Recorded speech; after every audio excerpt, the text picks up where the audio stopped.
Rồi, chúng ta đang có mặt và hiện diện, mình cùng nhau say hi với mọi người để chào đón chúng ta đến với một cái buổi tối vào cái phần chat cả nhà. Rồi, welcome tất cả chúng ta. Hello Trúc Phương. Hello Hải Anh. Hello VIP Dandelion. Hello Nguyễn Thúy. Rồi, xin chào tất cả chúng ta. Chào đón chúng ta đến với chương trình Nghề Life Coach. Rồi, concept chúng ta đến từ những cái thành phố nào vậy nhá? Hãy comment vào phần chat để chào đón tất cả chúng ta đến. Công tin rằng chúng ta đến từ rất là nhiều nơi khác nhau ở thế giới. Rồi. Xin chào Sài Gòn, Frankfurt, Hà Nội, Nam Định, Hà Tĩnh, ok, Hồ Chí Minh, Bắc Ninh, ok, Hà Nội, Sài Gòn, ok. Rồi, có rất là nhiều người đến từ những cái thành phố khác nhau. Welcome, Vinh, Hoài là Vinh Nghệ An nè. Rồi, ok, welcome, chào đón tất cả chúng ta đến với chương trình ha. Và đầu tiên là cảm ơn chúng ta đã dành thời gian có mặt ở đây, đúng không? 3 ngày cùng với Công để Công có cái cơ hội để chia sẻ, để kết nối với chúng ta. Thì đấy là một cái niềm vui.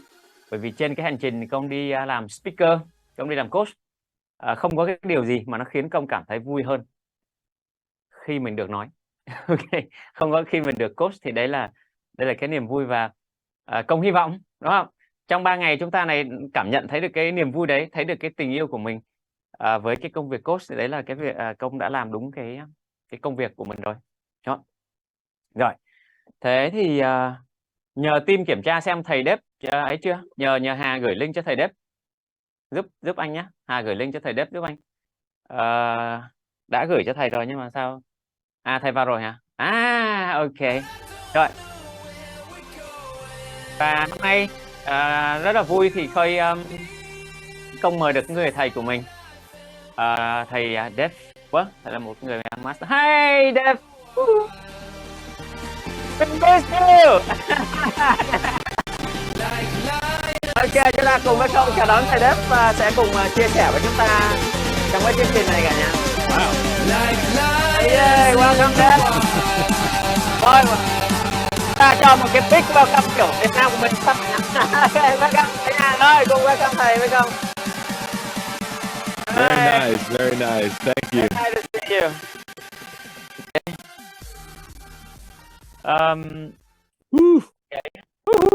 That was a lot of energy. Là nhiều năng lượng ngày hôm nay phải không các bạn? Let me welcome in Vietnamese, then I get back to you, Dev. Thank you for being here with us. Okay. Cái điều mà Công muốn trong 3 ngày trong cái chương trình, cái điều mà Công muốn nhất cho chúng ta là gì? Thứ nhất là để truyền cảm hứng cho chúng ta trong cái cuộc sống, để chúng ta nâng cấp những cái tiêu chuẩn của mình, thiết lập những cái mục tiêu của chúng ta trong cái cuộc sống. Đây là cái mục tiêu đầu tiên. Mục tiêu thứ hai, để truyền cảm hứng cho chúng ta, để chúng ta khám phá, là chúng ta học tập cái công việc coach. Bởi vì Công tin rằng nó sẽ giúp chúng ta thay đổi cái cuộc sống, và đó có thể là một cái cơ hội nghề nghiệp rất tốt cho mọi người. Và cái thứ ba, đó là Công muốn mời thầy Dev, vừa là người thầy, vừa là người business partner, và vừa là cái người mentor, để chúng ta có cơ hội để gặp gỡ, để kết nối với cộng đồng thế giới, để xem ở global, ở cấp độ thế giới thì coach nó sẽ như thế nào. Và chúng ta, khi mà chúng ta tiếp cận với những cái suy nghĩ lớn đó, thì chúng ta mở rộng được cái tầm nhìn của mình, và chúng ta có được một cái bức tranh toàn cầu, chứ nó không chỉ giới hạn ở Việt Nam nữa. Thì đấy là cái mong đợi của Công dành cho chúng ta. Yeah. Ok, giờ là quay trở lại thầy Dev. Hey Dev, back to you. Okay, you want to say hello to coaching fan in Vietnam? Hello, beautiful coaches. Xin chào các coach xinh đẹp. Very nice to be with you. Tôi rất là vui được ở đây cùng với các bạn. I want to also just say a big thank you to the amazing Ha Bui. Miss Ha, she is a champion of the human spirit, and I admire her so much. So I'm very grateful to be with her and to have her translating for me today. Tôi rất vui được ở đây cùng với các bạn, và tôi cũng rất vui được ở cùng với Hà ở đây. Hà sẽ hỗ trợ cho tôi phiên dịch để cho các bạn có thể hiểu. Hold on, that was not enough. Say more.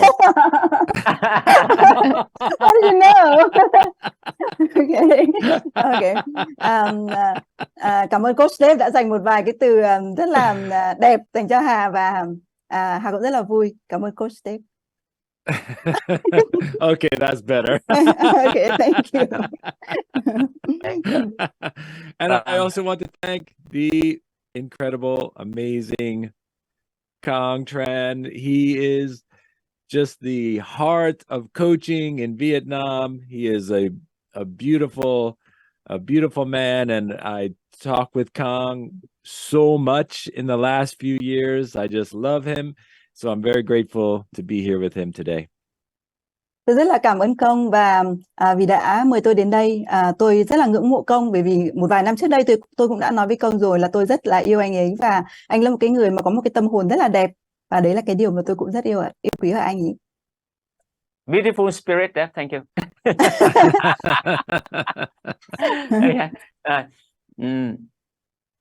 Có chỉ muốn chia sẻ thêm tại sao Công mời thầy Đếp.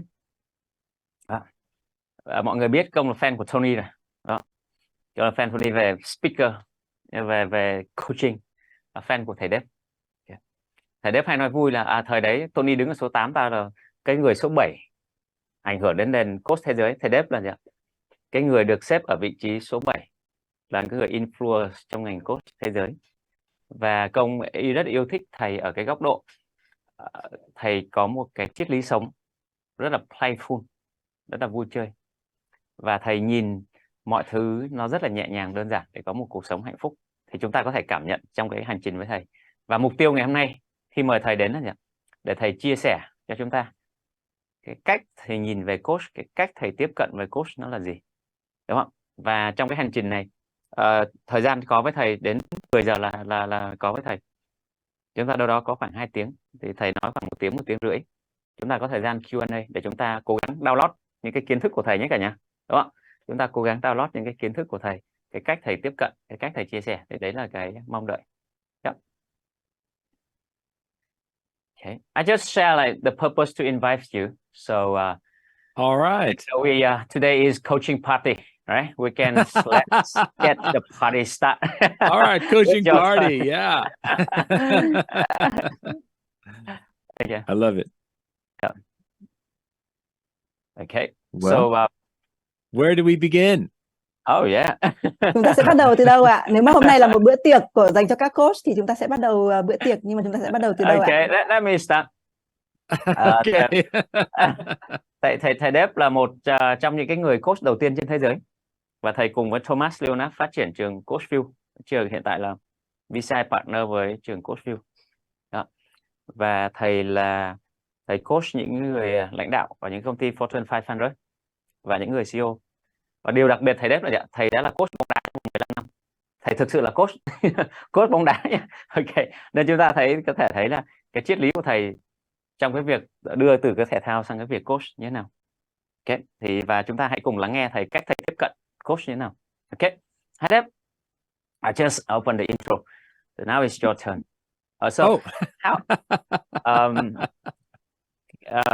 Khi nói về, chắc là nói tiếng Việt xong Hà dịch ra cho thầy để mọi người cùng ấy.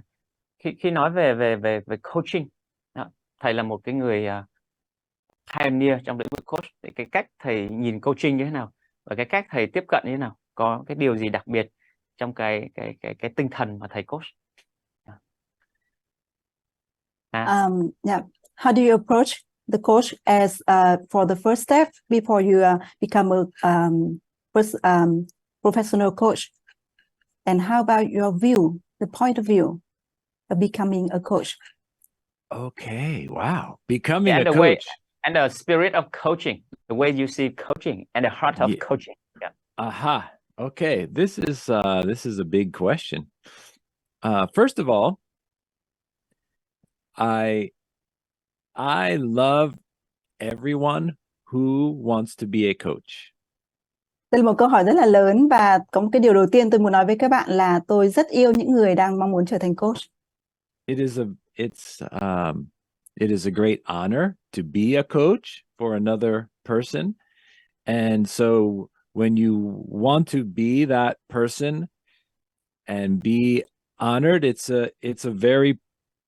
very powerful. It means you have a great love for life and a love for people, and this is very special. Thật là vinh dự khi chúng ta trở thành một người coach và chúng ta sẽ là một người coach của một ai đó và chúng ta okay. One more thing, So- one line is important. Yeah. Thầy Dave vừa nói một cái điều quan trọng. A love for life and a love for people.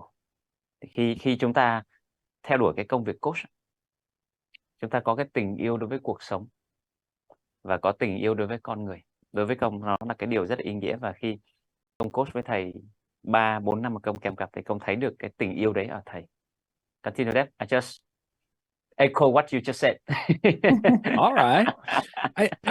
I think this is important. If you think you want to understand the basic idea of coaching.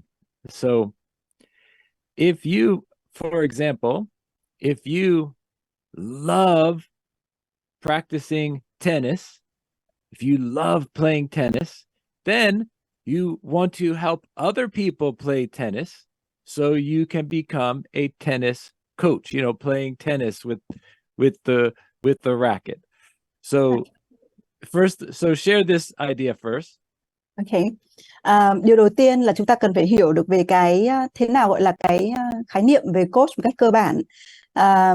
Cái điều này á thì nó giống như cái việc mà chúng ta chơi tennis. Khi mà chúng ta chơi được và chúng ta thực hành và chúng ta chơi được tennis thì chúng ta sẽ rất là muốn là hướng dẫn cho người khác cũng chơi được và cũng làm được như chúng ta.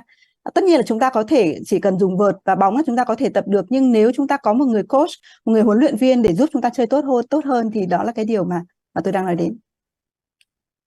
And the same is true if you love playing violin and you love practicing violin, then maybe you say, I want to coach the violin, the people who want to play the violin. Thì cái điều này cũng đúng khi mà chúng ta có thể chơi được cái đàn violon thì chúng ta cũng thấy rằng là chơi đàn violon rất là hay và tôi có thể làm được, thì tôi rất là muốn coach cho người khác, tôi cũng muốn hướng dẫn cho người khác cũng chơi được violon giống tôi. So if you want to be a life coach, then that means you love playing life and you love practicing life and you want to help other people to love life and practice life. Cũng tương tự như là nếu bạn muốn trở thành một cái người life coach, một người khai vấn của cuộc sống, thì đầu tiên bạn phải là cái người vui chơi với cuộc sống trước đã. Sau đó bạn thực hành, và khi mà bạn có kết quả thì bạn cũng sẽ lại mong muốn rằng là tôi sẽ đi hướng dẫn lại cho những người khác cùng chơi cuộc sống, cùng vui chơi với cuộc sống, cùng thực hành trong cuộc sống này.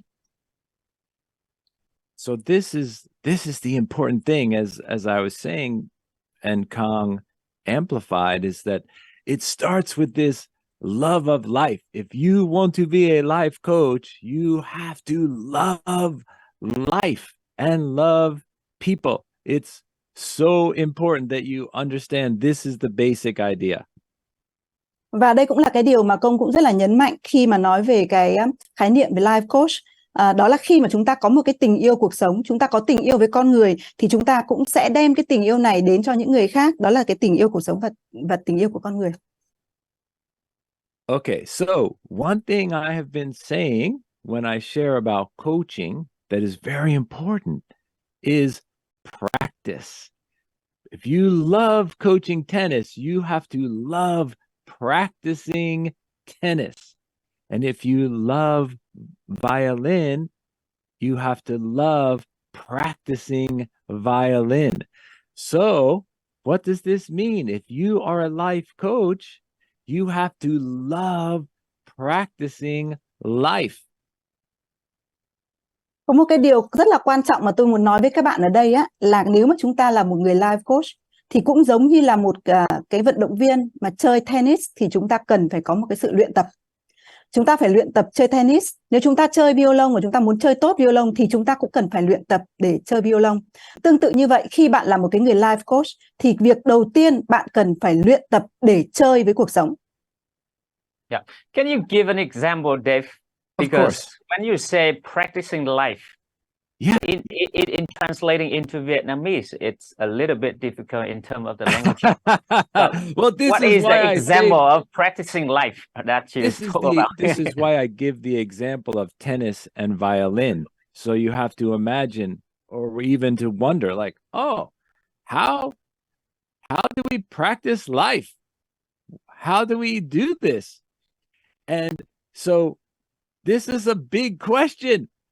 I will first just tell you that if you want to know that answer, you have to sign up for our program. Câu hỏi của thầy Công là khi mà thầy nói về cái chuyện vui chơi với cuộc sống thì khi mà chuyển ngữ thì nó có thể là sẽ khiến cho nhiều người hơi khó hình dung ra thế nào là vui chơi cuộc sống. Thì thầy Đếp có trả lời là thì đấy chính là lý do mà tôi đã đưa ra cái ví dụ về cái việc là thực hành và cái practice là cái luyện tập tennis hay violon, và chúng ta phải biết cách.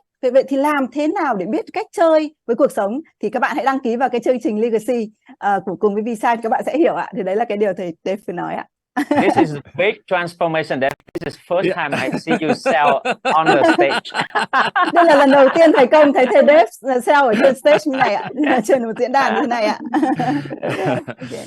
So I will share with you some ideas, but I want to emphasize this is so important because there are many ideas of coaching in the world, many ideas. Coaching is beautiful, and there are 1,000 points of light in the field of coaching. But we have a very special and important different perspective at Coachville that I want to share with you. Tôi cũng muốn nhấn mạnh rằng là hiện nay ở trên thế giới thì có rất là nhiều những cái phương pháp và rất là nhiều những cái gọi là trường phái, có đến hàng nghìn các cái gọi là các cái dòng ạ, trong cái việc mà coaching. Và chúng ta biết là coaching là một cái thứ rất là đẹp đẽ, nhưng mà cái góc nhìn và các cái quan điểm nó sẽ hơi khác nhau. Và cái điều này á, thì tôi cũng muốn chia sẻ với các bạn nhiều hơn, rõ hơn, sâu hơn về cái tinh thần và về cái quan điểm mà Coachville mang đến cho học viên khi họ muốn trở thành một người life coach. And so this is the idea. So there are many people in the field of coaching, and I honor them, who say something like, oh, as a coach, you must be the authority, you must be the expert, and you must give the information on how to do things if you want to be a coach. And this is a valid idea of coaching, and I think it's not a very good one. Okay. Có rất là nhiều những cái quan điểm và có rất nhiều cái ý tưởng về việc coaching. Có những cái và rất nhiều người nói rằng là coaching đó là chúng ta phải là những người chuyên gia này, chúng ta là phải là những người mà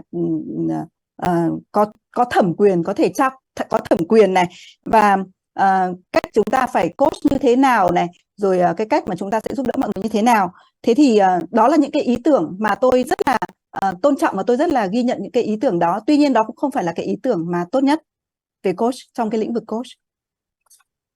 I think one thing I want to add to that is very important, which is that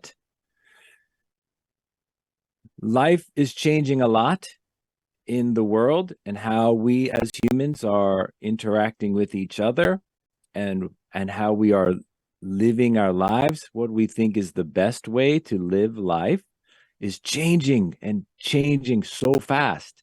And so the concept of coach is the authority expert was okay 25 years ago. But now in our current situation, it's not good enough. We need something more. Có một cái điều mà tôi muốn bổ sung ở đây á, là cuộc sống thì đang thay đổi rất là nhiều. Và cái cách mà chúng ta đang tương tác với nhau nó cũng thay đổi rất là nhiều. Nó không còn giống như cái cách như trước nữa. Nó thay đổi rất là nhanh. Và cái ý tưởng hay là một cái concept về cái việc mà mình coach, là một chuyên gia hay là một cái người mà có cái thẩm quyền á, thì nó rất là ok. Nhưng mà nó là ok cho 25 năm trước đây. Thế còn bây giờ, với thời đại bây giờ thì nó đang là không đủ. The other big idea in coaching, if you are taking different coaching class or reading coaching book, you will hear this idea that the client has all of their own answer. And as a coach, you only ask question, and then the almighty client will know their right answer. This also has a valid place 25 years ago, and now it is not good enough. Có một cái ý tưởng lớn ở đây á, là nếu mà chúng ta đọc một số cuốn sách về coach, hoặc chúng ta có thể tham gia vào một số những cái lớp học cũng về coach khác, thì chúng ta sẽ thấy được một cái ý tưởng và cái cách thức mà triển khai, đó là khách hàng thì luôn luôn là cái người biết tất cả, khách hàng sẽ là cái người mà có cái câu trả lời, và coach sẽ là cái người đặt câu hỏi thôi. Và họ tin rằng là khách hàng sẽ có cái câu trả lời thông qua cái quá trình là coach đặt câu hỏi cho khách hàng. Tuy nhiên cái điều này á, thì nó phù hợp và nó đúng với 25 năm trước đây. Okay, so let's talk about a few ideas, and then I will illuminate and share more about how to practice life. Okay, so the first big idea of coaching is that a coaching is a relationship of equal partner. This is important. It is not the expert coach above the client, but is also not the all-knowing client and the coach is just trying to serve them with question. That neither one of these two is a good solution for coaching. Coaching, you have to be equal partner. Tôi muốn nói một vài cái ý tưởng trước khi mà chúng ta sẽ đi, trước khi mà tôi có thể minh họa rõ hơn về cái cách mà chúng ta sẽ vui chơi cuộc sống như thế nào. Thì cái ý tưởng ở đây á, mà chúng ta thấy á, đó chính là cái việc là coaching là một cái quá trình mà ở đấy là đối tác sẽ là cân bằng.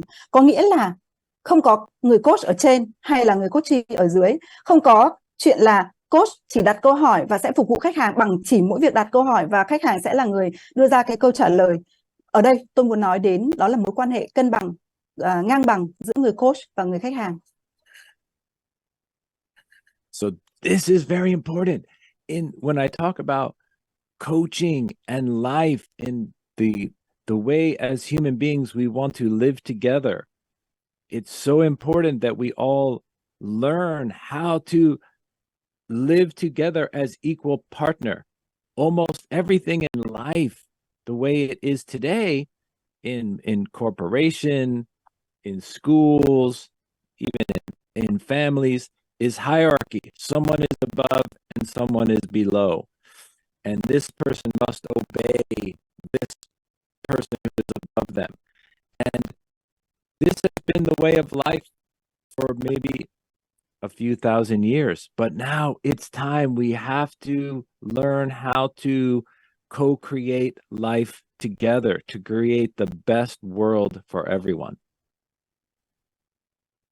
Okay. Try to explain this, Ha. Okay. I'll do my best. Okay, ở đây chúng ta đang nói đến cái câu chuyện là coach và cuộc sống, đúng không ạ? Ở đây chúng ta luôn luôn học cái cách làm thế nào để sống mà bình đẳng với nhau.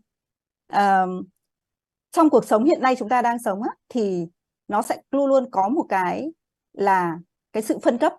Cái sự phân cấp này chúng ta sẽ thấy rất là rõ ràng ở trong công việc, ở trong nhà trường hay ở bên ngoài xã hội. Và đây là một cái xã hội mà chúng ta gọi nó là cái xã hội vâng lời. Có nghĩa là người trên sẽ nói và cái người dưới sẽ vâng lời và làm theo những gì mà người ở trên sẽ nói với chúng ta để làm. Và đây cũng là cái cách mà cuộc sống nó vận hành hàng nghìn năm nay rồi. Và chúng ta ở đây, chúng ta là coach, chúng ta ở đây, chúng ta sẽ cùng đồng sáng tạo để có một cái cuộc sống tốt đẹp hơn và có một cái thế giới nó tươi đẹp hơn. Đó là cái mà Coach Dave vừa mới chia sẻ. Thank you, Ha. I know that was a challenge. Okay, you're welcome. I just tried to give you a big life philosophy and explain it in 2 minutes. Yeah, I understand you. Okay, so this is the idea. When we are children, we know how to play together as equal partner.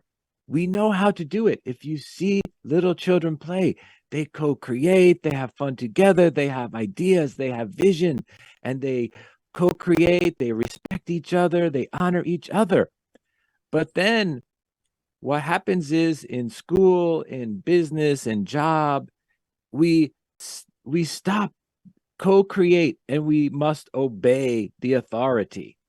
And as soon as you get into obey authority, now something is wrong. It doesn't work well for human connection. Okay.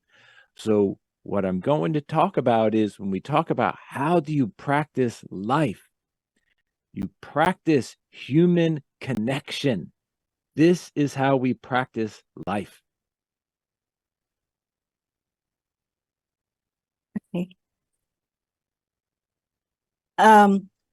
Những cái đứa trẻ thì chúng luôn biết cái cách làm thế nào để đồng sáng tạo với nhau. Chúng luôn luôn có những cái tầm nhìn, luôn luôn có những cái ý tưởng, luôn luôn có cái sự tôn trọng, luôn luôn có cái sự ngưỡng mộ lẫn nhau. Thế nhưng mà điều gì xảy ra khi mà những đứa trẻ lớn lên và bắt đầu phải đi đến trường này, rồi đi đến các công sở này, tham gia vào công việc này, tham gia vào xã hội, thì chúng bắt đầu dừng cái việc đồng sáng tạo và chúng bắt đầu trở nên là tuân thủ, vâng lời. Và ở đó thì tôi thấy là có một cái điều gì đó nó đang không đúng. Nó đang không đúng với cái việc, trong cái việc cái kết nối giữa con người với cái con người. Chúng ta đang không còn có một cái sự thực hành việc kết nối giữa con người với con người nữa. Và khi mà chúng ta làm khác đi thì chúng ta đang thực hành cái việc là chúng ta đang thực hành cuộc sống, chúng ta đang bắt đầu vui chơi với cuộc sống. Okay, so this is the big idea then, is we practice human connection. We practice what I call playing our dreams. I believe every human being has a dream, a vision of what they want to do in life, who they want to be in life, how they want to contribute in life. So every human being has this, but when you have to obey in any situation, you lose your own dream. And so as coach, we are the champion of dream. We help someone bring back their dream of life, of what they want to do and how they want to contribute. Thực hành cái việc kết nối con người là điều mà chúng ta cần phải làm. Và tôi tin rằng là ai trong số chúng ta cũng có ước mơ, cũng có những cái tầm nhìn. Đó là cái việc là chúng ta sẽ muốn làm điều gì, chúng ta muốn trở thành ai, chúng ta muốn cống hiến, chúng ta muốn đóng góp điều gì. Nhưng cái việc mà chúng ta tuân thủ, chúng ta vâng lời ấy, thì nó đang khiến chúng ta bị mất đi cái ước mơ của chính mình. Làm người coach, chúng ta là những cái người mà giúp người khác trở thành nhà vô địch của ước mơ của chính họ. Thì chúng ta đang giúp họ đem trở lại ước mơ của chính mình, đem trở lại những cái điều mà chúng ta mong muốn cống hiến, đem trở lại cho cái điều mà chúng ta muốn trở thành. Thank you, Ha. You're welcome. Okay, so the player has a dream. They want to do something they have not done before, or something better than they have ever done before. Just like if someone wants to play tennis, they have not played tennis so well.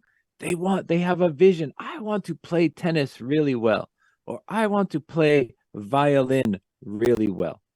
So if someone has a vision, they want to play life really well. And so as coach, you are going to guide them on this adventure to play life really well.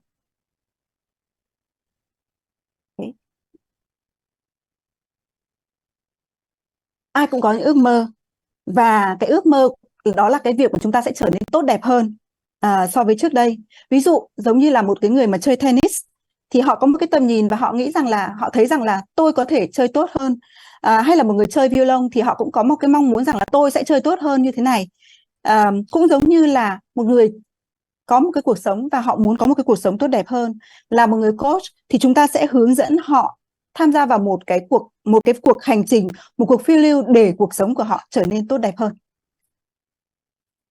Okay, so if you want to be a life coach, then that means you want to help other people play life really well.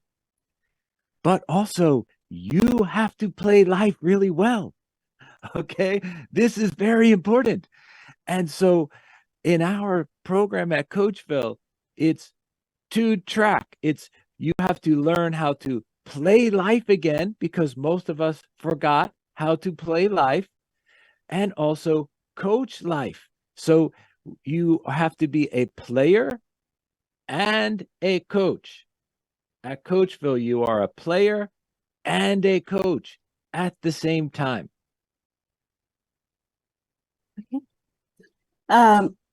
Là một cái người life coach thì chúng ta cần phải vui chơi với cuộc sống tốt hơn.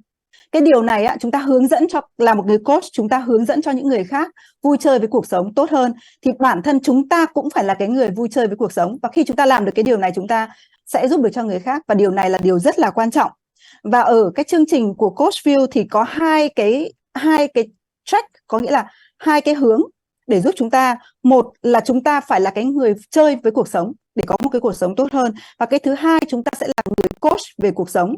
Thì ở đây chúng tôi gọi là cái thứ nhất là người chơi, hay chúng ta vẫn hay gọi là client hoặc là coachee, nhưng ở đây thì thầy Dave gọi là player, và chúng ta sẽ là cái người coach, có nghĩa là chúng ta được học để trở thành hai, một là trở thành người chơi và hai là học để trở thành người coach cho cuộc I sống. want to add in something about, because you mentioned some keywords very important, Dave. I speak in Vietnamese about playing Go life. ahead. Thầy Dave vừa nói một cái điểm mà mất một thời gian dài khi mentor với thầy, công mới play life được. Okay, chúng ta chú ý ngôn từ ha. Play life là dịch sang tiếng Việt là gì cả nhà? Có nghĩa là mình xem cái cuộc sống của mình giống như cái game á, giống như một cuộc chơi, để mình play, mình chơi cái cuộc sống, vui chơi với cái cuộc sống của mình.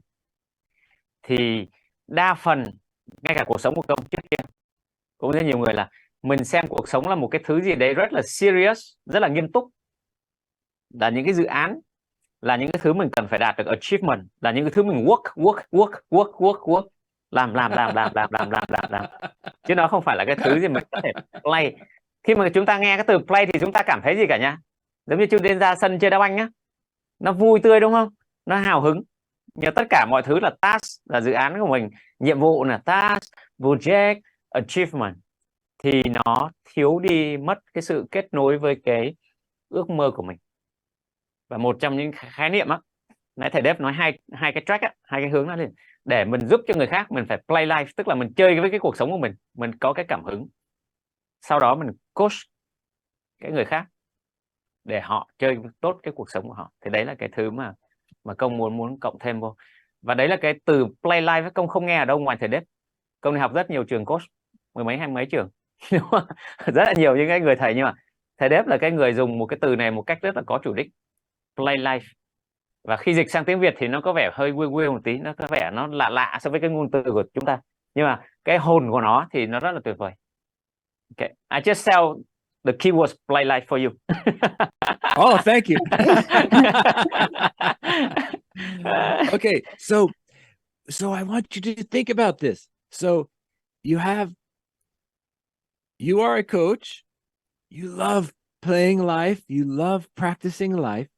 You have a client, or as I say, a player who wants to do something with their life. They want to have purpose. They want to have vision. They want to contribute.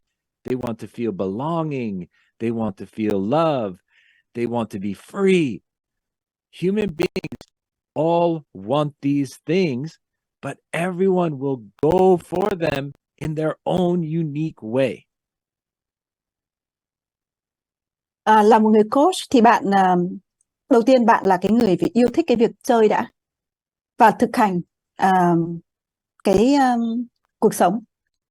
Và khi mà chúng ta có được khi chúng ta có người chơi player, ở đây thì những người chơi này họ là những cái người mà họ có tầm nhìn, họ có ước mơ, họ có mục đích sống, họ có mong muốn được thuộc về đâu đó, họ có cái tình yêu, và mỗi người chúng ta sẽ thấy rằng là mỗi người sẽ có một cái cách riêng, một cách khác biệt riêng của chính họ trong cái việc thể hiện ra cái điều này.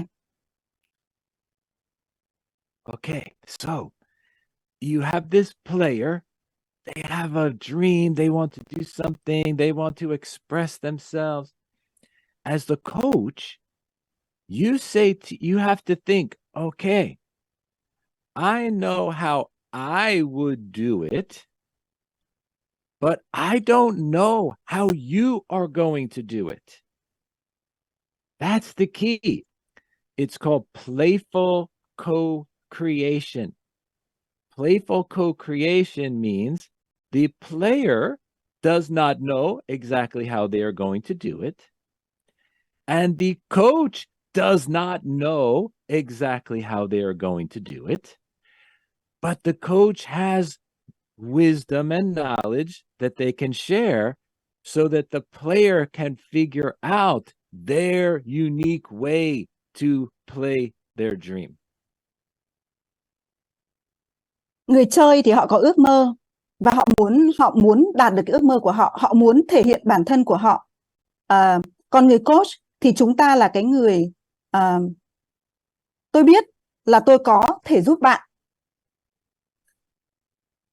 Tôi biết là tôi có thể làm gì đó để giúp bạn, nhưng người coach nhưng mà cái người chơi ấy, thì họ sẽ không biết là họ sẽ phải làm cái gì. Và ở đó thì nó sẽ xảy ra một cái quá trình, đó chính là cái sự đồng sáng tạo. Ở đây người coach cũng sẽ không biết chính xác là người coachee cần phải làm gì, người player cần phải làm gì, và người player cũng không biết được chính xác họ cần phải làm gì. Lúc này người coach sẽ dùng cái kiến thức, những cái kinh nghiệm, kiến thức và trải nghiệm của họ và chia sẻ lại với người chơi, để từ đó thì họ sẽ cùng đồng sáng tạo ra cái giải pháp. Okay, Dev. I see John, go ahead. I see one comment from Miss Uyên on the chat. The way Okay. you see coaching and the point you just shared, because the coach will share the insights and the knowledge, right? And when we learn the ICF philosophy, they say the coach will not. So can you deep dive on that and explain more about that? Right? Because Yes. there's a thin line, right? Very thin line. It's yes. Okay. So this is about the question. When you are in the act of coaching, when you are coaching the person, what are you doing? What are you doing when you are coaching another person? The way people have thought of coaching for the last 30 years is coaching is talking about your problems.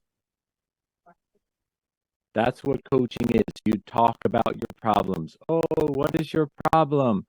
Oh, what do you want to do about it? Oh, how does it feel? I want to tell you, coaching is not talking about problems. Okay, đây là một That cái is not what coaching is. Okay. Đây là một câu hỏi rất là hay. Thế thì khi mà bạn coach cho một người nào đó thì bạn coach như thế nào ạ? Cách đây 30 năm thì coaching là nói về những cái vấn đề. Bạn cảm thấy thế nào? Thế cái vấn đề của bạn là gì?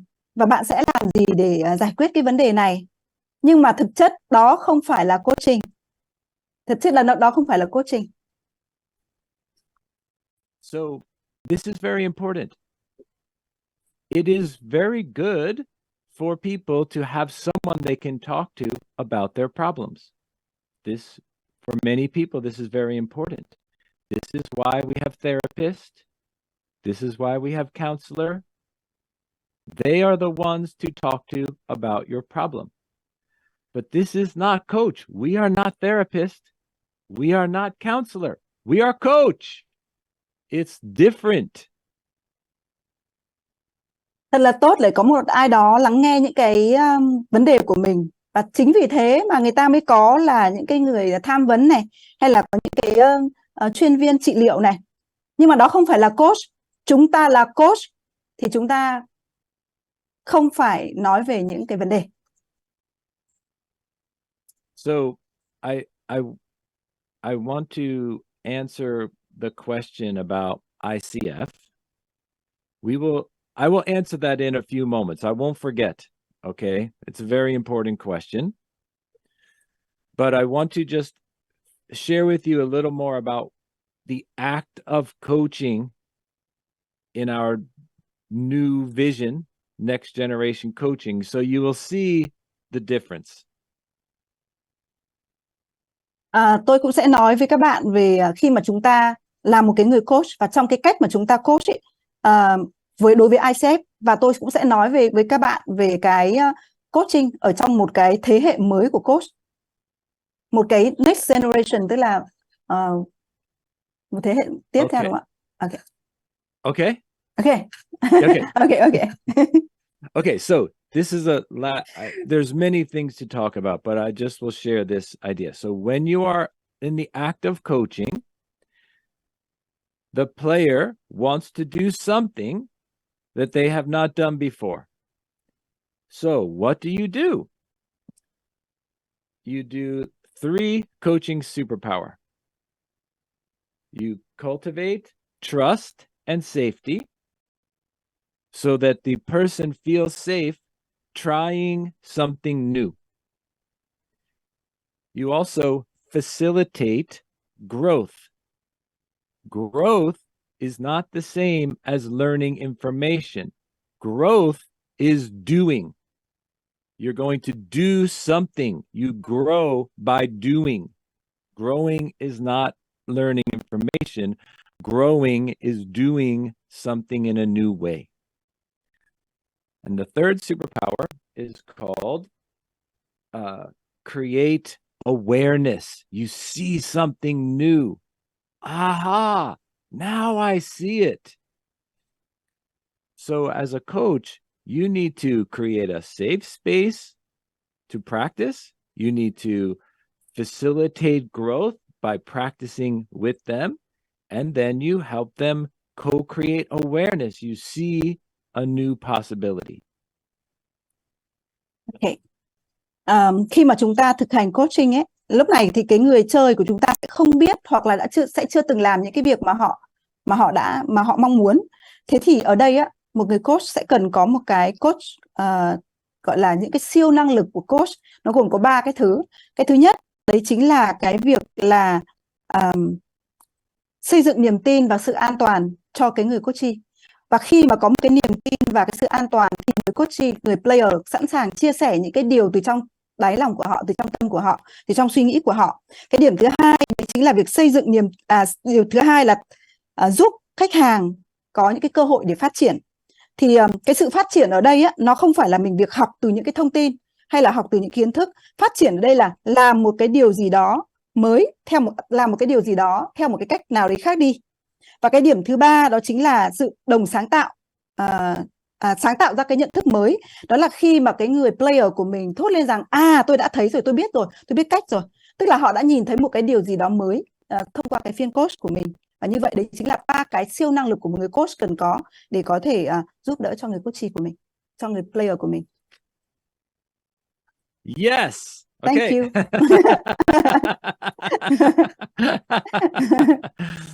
You are working hard today, Miss Ha. I appreciate you. Thank you. My pleasure. Okay, so as a coach, you are going to facilitate growth. Well, you have to ask the question, how do you help another person grow? How do you do this? It's not telling them what to do, and it's not asking them question. If you ask someone question and they don't know how to do it, what are they going to do? They don't know. So if you don't know, you can ask them a million questions. They still don't know.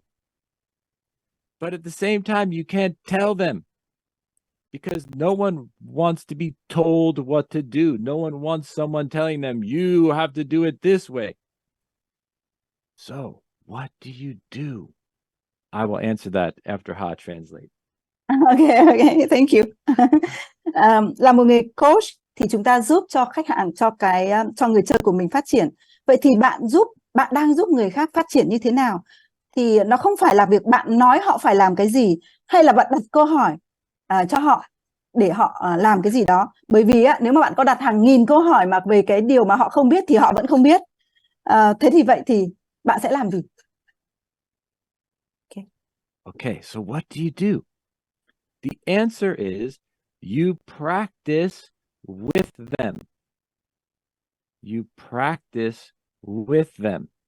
Coaching is guiding practice. Two equal partner, and you are guiding practice. So think again of tennis. Think of tennis. You're playing tennis, okay? If you are coaching tennis, as a coach, you have to get to the level of your player. If the player on the other side of the court has never played tennis before, you don't hit the ball so hard they can't even see it. They don't know what happened. So if the player is very new, you have to get with them and just hit the ball nice and easy, so then they can hit it nice and easy. But if your player is pretty good, then you play pretty good. You get with them, so you challenge them at their level. This is the art of coaching, is to see your player's level and get with them so they can practice with you at their level. Và cái câu trả lời cho cái phần vừa rồi ấy, bạn sẽ làm gì để có thể giúp người khác phát triển, thì đó là luyện tập cùng với họ, luyện tập cùng với họ. Và coaching là một cái sự luyện tập cùng với đối tác ngang hàng, là người coach sẽ hướng dẫn cho cái người chơi của mình luyện tập. Hãy kỹ cái điều này ở cái ví dụ là chơi tennis đi. Khi là một người coach thì chúng ta cần phải hiểu được cái mức độ và cái trình độ của cái người chơi của mình, và sau đó là chúng ta sẽ cùng chơi với họ. Chúng ta không thể nào mà chơi cùng với một cái người mới học chơi tennis, họ còn chưa biết nhiều về tennis, nhưng mà chúng ta thì ở cái phía bên này, họ ở phía bên kia của cái lưới, và chúng ta cứ đánh thật là mạnh, chúng ta sẽ đánh thật là mạnh, và cái người chơi họ không hiểu và họ không thể đón được bóng, họ không thể làm cái gì khác, và họ không biết là tại sao họ lại không làm được, thì đó không phải là coaching. Ở đây á, nếu mà cái người chơi của chúng ta ở cái mức độ thấp thì chúng ta sẽ đánh bóng thật là nhẹ nhàng, đánh bóng thật là nhẹ nhàng để họ có thể đỡ được và họ có thể làm được ngược lại, và chúng ta cứ như vậy và giúp cho họ cùng chơi. Như vậy là chúng ta đang ở cái mức độ ngang cùng với họ. Thế nhưng nếu người chơi của chúng ta ở một cái trình độ rất là cao, họ chơi rất là tốt, thì chúng ta sẽ hãy cùng chơi với họ ở cái level của họ, và thậm chí chúng ta sẽ thách thức họ vượt lên trên cả cái level của họ nữa. Và lúc này á thì chúng ta sẽ, cái điều hay và cái gọi là cái art of coaching, nó chính là cái việc là chúng ta nhìn thấy cái quá trình này, chúng ta nhìn thấy cái mức độ và cái sự tiến bộ, cái sự tiến triển của cái người chơi của mình, và để chúng ta có thể là cùng thực hành ngang bằng với họ. Okay, so think of this. As the coach, you have to have the knowledge to observe your player, understand their level, and then put yourself at their level just a little bit ahead. Okay? Just a little bit ahead of them. If your player is here and you are playing here, it does them no good. They can't practice with you. So you have to get right just a little bit ahead of them. And then this is the magic of coaching. Remember, coaching life is about human connection, self-expression, freedom, love, value. This is the stuff of life. So you get with them. And again, the magic of coaching. You, as the coach, you are watching your player. You observe them and you share. Oh, I see you're doing this. I see you're doing that. But the player is observing the coach. The player observes the coach. Oh, I see. They do it a little different than me. Maybe I could try a little bit what I see from them. And this is how we co-create practice together. We are both observing and practicing together. And this is how both people grow.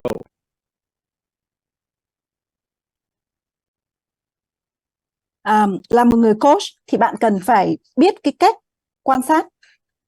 Bạn phải hiểu được cái trình độ của cái người chơi của mình, và bạn phải đặt bản thân mình chỉ một chút thôi cao hơn cái người chơi của mình. Và khi đó thì nó sẽ có một cái sự kỳ diệu của coaching nó sẽ xảy ra. Bởi vì sao? Life coach nó chính là cái sự kết nối giữa con người với con người.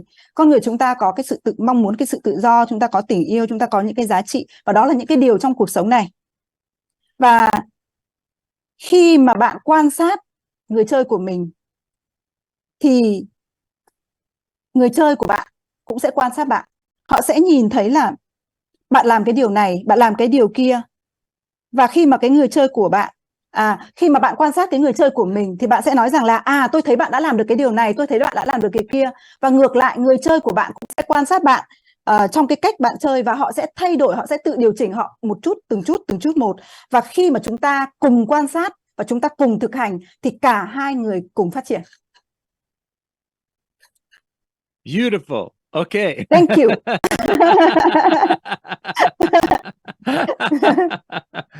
So beautiful, Miss Ha. Okay. Thank you. Okay, so you have what I'm trying to share with you is the spirit of being a coach. It's not what it used to be. Oh, you talk about problems, you help them figure out what to do with their problem. This is not coaching. Okay, it's so important. In coaching, you have to be proactive, co-creating, playing together, practicing together. This is the spirit of coaching. Ở đây tôi đang nói với các bạn về cái tinh thần của việc trở thành một người coach. Nó không phải là như cái cách mà chúng ta đã từng biết, thì đó không phải là coaching. Khi chúng ta coach, chúng ta cùng phát triển, chúng ta cùng thực hành và chúng ta cùng đồng sáng tạo, và đó mới chính là cái tinh thần của coach. Okay, so now when you think of playing life, playing for our dream, we want to do something in the world that we have not done before, or maybe we have done it, but we want to do it better. There are so many things in life we want to do. There are a million, billion things we want to do. Every person has their own life they want to live. But there are a few, let's say, categories that we can look at and say, okay, this is what you're trying to do.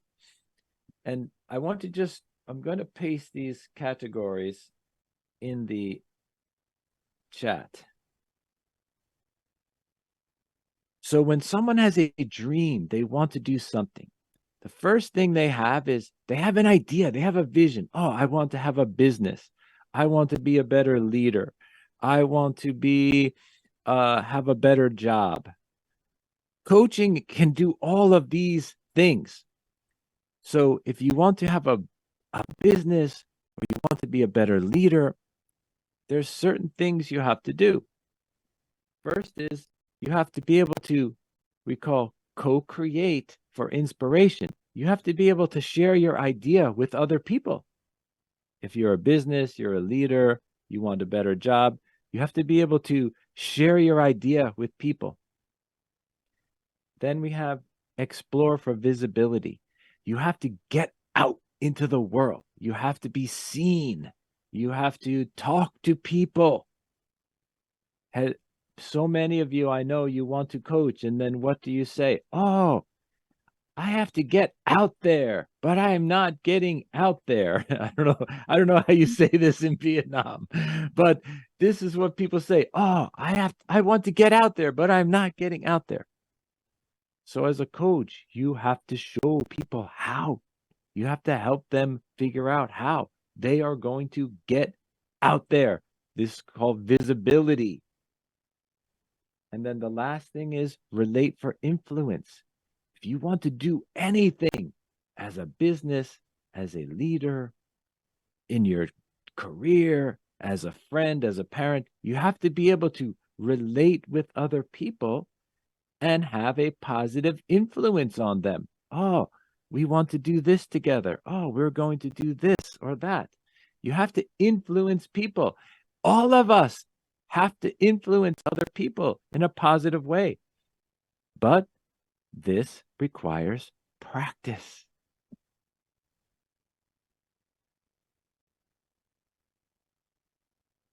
Okay. Khi một người chơi, họ muốn chơi cho cái ước mơ của họ, đó là khi mà họ làm một cái điều gì đó họ chưa bao giờ làm, hoặc là họ muốn làm một cái điều gì đó họ đã làm rồi nhưng mà họ muốn làm tốt hơn. Và có rất là nhiều thứ, hàng trăm, hàng nghìn, hàng trăm, hàng triệu thứ mà họ muốn làm. Thế nhưng mà nó có rất là nhiều, nó chỉ có một vài cái category là cái gì ạ? Nó sẽ chỉ có một vài cái nhóm thứ, một vài cái nhóm việc thôi mà chúng ta có thể làm thôi ha. Ai đó người ta mong muốn là có một cái ước mơ, một cái cuộc sống tốt đẹp hơn, có một cái công việc tốt hơn, vân vân. Và để giúp họ đạt được cái điều này thì người coach sẽ làm được. Và lúc này thì người coach, bạn cần, thứ nhất là bạn cần phải có một cái khả năng đồng sáng tạo, giúp cho cái người đồng sáng tạo để tạo ra cái sự truyền cảm hứng cho cái người khác. Cái thứ hai là cái việc khám phá để hiện diện. Có nghĩa là gì ạ? Có rất là nhiều người muốn nói rằng là tôi muốn ra khỏi cái chỗ đó nhưng mà tôi sẽ không làm. Tôi không ra đâu, tôi muốn ra lắm nhưng mà tôi không ra đâu. Và bạn cần phải hiện diện bằng cách là bạn đi ra khỏi cái nơi mà bạn đang không được người khác thấy, bạn đang không được người khác biết đến, và bạn cần phải đi ra ngoài cho người khác biết bạn là ai, bạn phải nói chuyện với mọi người để cho người ta biết bạn là ai, và bạn phải hiện diện ở trên nhiều cái kênh, nhiều cái phương tiện để cho người khác biết đến bạn. Và ở đây thì người coach sẽ giúp cho cái người player của mình biết cái cách làm thế nào để hiện diện. Và cái thứ ba đó chính là liên hệ để tạo ảnh hưởng. Ai cũng có một cái khả năng tạo ảnh hưởng theo một cái cách nào đó, và chúng ta cần phải phát triển cái việc là mình sẽ phải liên hệ, mình phải kết nối với những người khác để tạo ra cái tầm ảnh hưởng của mình. Nhưng những cái điều mà tôi nói nó cần một cái thứ, đó chính là luyện tập. Chúng ta cần phải luyện tập. Okay, I want to tell you something very important now. So if you think of playing for your dream, if you are here, you want to be a life coach, that means you have a dream. You want to be a life coach. And you think, okay, if I'm going to be a life coach, I have to be able to share my ideas with people. I need to get out there and be visible. I need to talk with people and influence them. I need to co-create inspiring experience. And you say, oh no, I don't know how to do it. Don't worry. At Coachville, we will show you how to do it. So that way you know how to do it, and then you can coach the other people. All you need is the love. If you love life and you love people, you can grow. Everything else you need, you can grow and practice. And this is our whole program is based on practicing together. We practice together. We practice together. You are the player. You are the coach. You are the player. You are the coach. We practice together, and you will become more visible. You will become more influential. You will become more inspiring to other people. And then you guide the others. Một cái điều rất là quan trọng mà tôi muốn nói với các bạn ấy là khi mà chúng ta muốn chơi cho cái ước mơ của mình thì và khi mà cái điều mà chúng ta muốn đó chính là cái life coach, thì chúng ta cần phải có gì ạ? Chúng ta cần phải chia sẻ, chúng ta phải đồng sáng tạo. Nhưng mà tôi không biết, chúng ta sẽ nói rằng là một người coach thì tôi cũng không biết làm thế nào. Thật sự là tôi không biết phải làm thế nào để có thể chia sẻ, có thể đồng sáng tạo, có thể giúp mọi người truyền cảm hứng hay giúp cho mọi người hiện diện. Thế thì cái điều mà chúng tôi có thể làm được đấy là tất cả những cái chương trình tại Coach View, tại chương trình Legacy, chúng tôi đều đem đến lại cho bạn tất cả những cái điều này. Cái điều duy nhất bạn cần đó chính là tình yêu. Nếu bạn thực sự yêu cuộc sống, nếu bạn yêu con người thì bạn chỉ cần duy nhất đó là phát triển và luyện tập. Tại chương trình này thì bạn sẽ thực hành là người chơi và là người coach. Và khi mà mình thực hành liên tục với cái vai trò vừa là người chơi và vừa là người coach thì bạn sẽ biết cái cách làm thế nào để truyền cảm hứng cho người khác. Bạn biết cách làm thế nào để hiện diện và làm thế nào để bạn có thể ảnh hưởng lên người khác. Và chắc chắn những cái điều này bạn sẽ có được khi bạn học cùng với cái chương trình này. Okay, so last thing, let's talk about International Coaching Federation. I have been a member of International Coaching Federation from the very first day. I was member number 72 of the ICF. The first day it existed, I joined. It was 1997. Bây giờ chúng ta sẽ quay trở lại với cái câu chuyện của ICF ạ.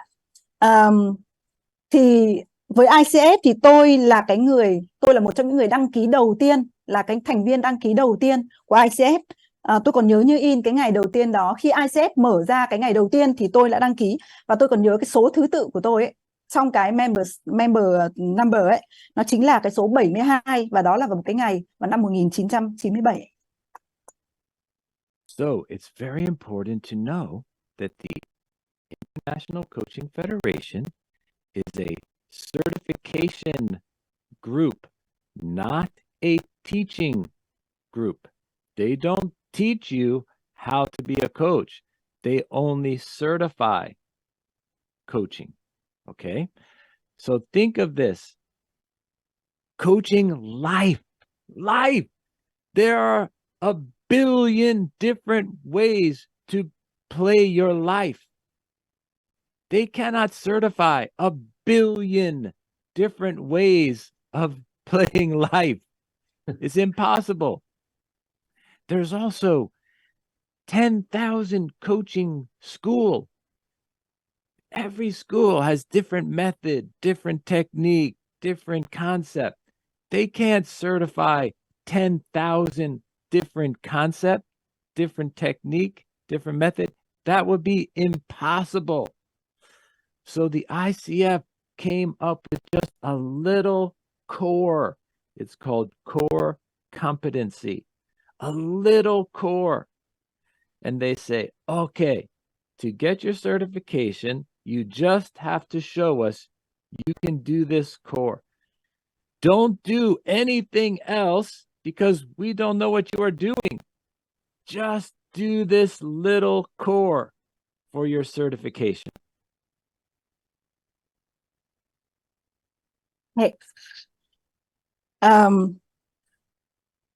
Chúng ta quay trở lại cái câu chuyện đối với ICF thì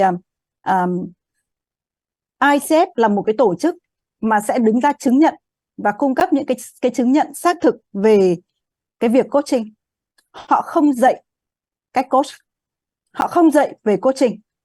Và chúng ta cũng biết rằng là coaching về cuộc sống thì nó có hàng triệu, hàng tỷ cách để chúng ta có thể vui chơi với cuộc sống. Và chắc chắn ICF sẽ không thể chứng nhận hay là xác nhận được tất cả những cái cách chơi đó. Và cái điều đó thật sự là không thể. Hiện nay thì trên thế giới có hàng nghìn các cái trường dạy về coaching với rất là nhiều những cái phương pháp, với nhiều những cái ý tưởng và những cái kỹ thuật khác nhau. Và ở đây á thì ICF họ đưa ra một cái đấy là cái năng lực lõi, cốt lõi. Cái lõi là cái thứ rất là nhỏ, nó là chỉ cái phần rất là nhỏ thôi, nó là cái lõi và cái phần đấy là rất là nhỏ. Và chúng ta sẽ làm theo cái lõi đó chỉ là để đạt được cái chứng nhận từ ICF. Và chúng ta sẽ phải làm, để có được chứng nhận chúng ta phải làm theo cái lõi, gọi là những cái core competency, những cái nguyên tắc cốt lõi của, và những cái gọi là cái competency là gì ạ? Em có nói. Dạ, ok. Cái, năng lực cốt lõi. Năng lực cốt lõi ạ. Dạ, ok. So the point is, understand the ICF for certification And we are at Coachville ICF certification school. So we teach you the little core, but we also teach you all of the other things that you need to be a great coach. But for the certification, you just do this little core. That's it. But that's not all of coaching. That's just a few core skills. So don't confuse the core skills with coaching. It's not the same thing. The skills are not coaching. The skills are just the skills. That's it.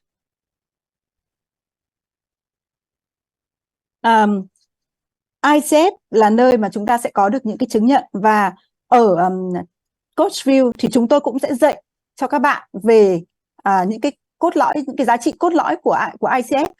Tuy nhiên nó chỉ là một cái phần là lõi thôi. Còn ngoài ra nữa thì chúng tôi có rất là nhiều thứ khác để dạy cho các bạn, để các bạn trở thành một người coach thực sự, một người coach thực thụ. Và cái skill, cái kỹ năng ấy, nó không phải là nếu chúng ta chỉ học mỗi kỹ năng thôi thì nó chưa đủ để cho chúng ta trở thành một người coach. Kỹ năng thì chưa đủ. Con muốn thêm cái phần này. Ý thầy Đếp nói như này. Ý thầy Đếp nói. Cho anh cái này lên. Rồi. Ý thầy Đếp nói như này. Một cái đốm ở đây thôi. Đấy là ICF Core Competency. Cái năng lực cốt lõi là một cái skill nhỏ ở đây thôi. Đúng không? Còn tại Coachville nó sẽ có những cái methodology, những cái phương pháp để vui chơi cuộc sống, phương pháp coach. Nó nhiều hơn những cái thứ như này. Đó là khi mà chúng ta lắng nghe cái góc nhìn của thầy Đếp. Giống như ICF ở đây nó kêu là không chia sẻ cái knowledge, không cần có insight, không chia sẻ. Nên đấy là cái gì ạ? Một cái phần nhỏ trong cái core competency thôi. Đúng không? Một cái phần skill nhỏ trong cái core competency, năng lực cốt lõi này. Tại Coachville thì nó mở rộng ra nhiều hơn để chúng ta có thể chơi cuộc sống theo cái cách của chúng ta. Phải có hàng triệu cuộc sống khác nhau mà. Đấy là cái điểm thầy Đếp muốn nói. Thank you. So it's actually very beautiful when you think there are so many coaching school. We all agree on this little core. That's a miracle. Okay, it's a miracle for 1,000 different people in school to agree on the same core. It's very beautiful. So we all honor this core, but then each school has the responsibility to teach all of the other concept, method, skill, technique, because life is very big. Life is not just little core.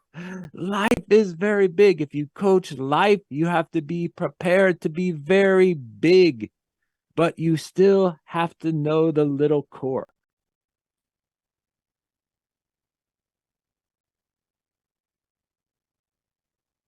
Okay.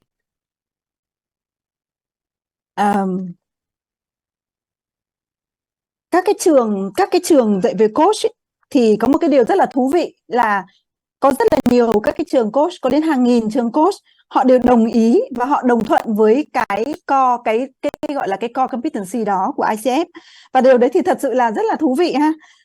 Chúng ta thì tôn vinh cái core đó, và tuy nhiên là mỗi một trường sẽ có những cái phương pháp khác nhau, có những cái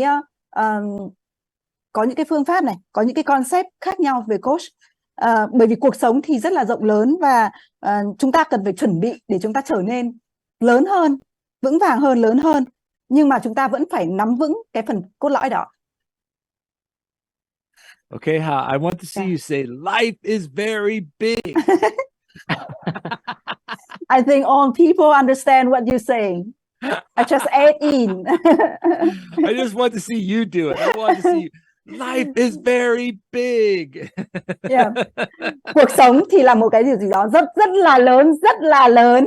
Yes. Yeah, thank you.